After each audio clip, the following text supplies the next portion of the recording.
একটি নতুন সকাল তোমাকে নতুন কিছু দেওয়ার ক্ষমতা রাখে, যদি তুমি সেই সকালটাকে তার মর্যাদা দিয়ে বরণ করতে পারো। হ্যালো গাইস, আসসালামু আলাইকুম। Welcome back to my channel Sharmin Jahan. এই মুহূর্তে কাছে এবং দূরে, দেশ এবং দেশের বাইরে থেকে যারা আমার আজকের ব্লগটা দেখছেন, আশা করছি সবাই অনেক ভালো আছেন। আমরাও আলহামদুলিল্লাহ অনেক ভালো আছি।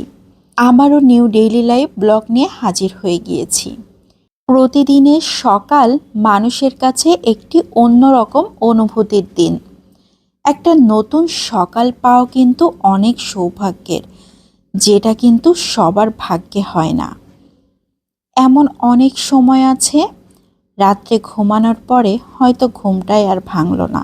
সব মিলিয়ে আবারও আলহামদুলিল্লাহ অনেক ভালো আছি, নতুন একটা সকাল পেয়েছি। আজকে অবশ্য ছুটির দিন, মেয়ে এখনও ঘুমাচ্ছে আর ছেলে কাকডাকা ভোরে ঘুম থেকে উঠে নাস্তা করে পরীক্ষা দিতে চলে গিয়েছে।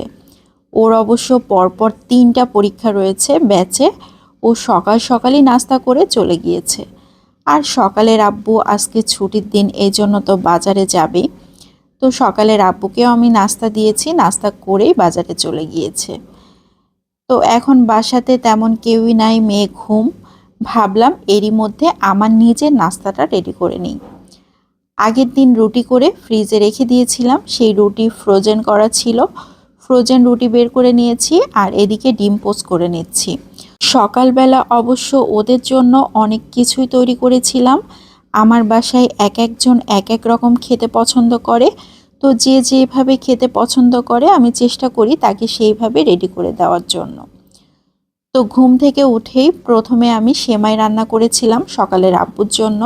সেমাই দিয়ে রুটি খেতে বেশি পছন্দ করে, তো আমি অল্প একটু সেমাই নিয়ে নিলাম। আবার একটু ভাজি করেছিলাম আলু দিয়ে, গাজর দিয়ে।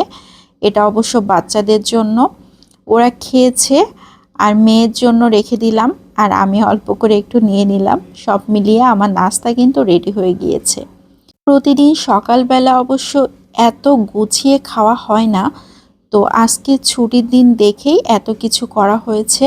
আর রুটি আমার ফ্রিজে সব সময় ফ্রোজেন করা থাকে।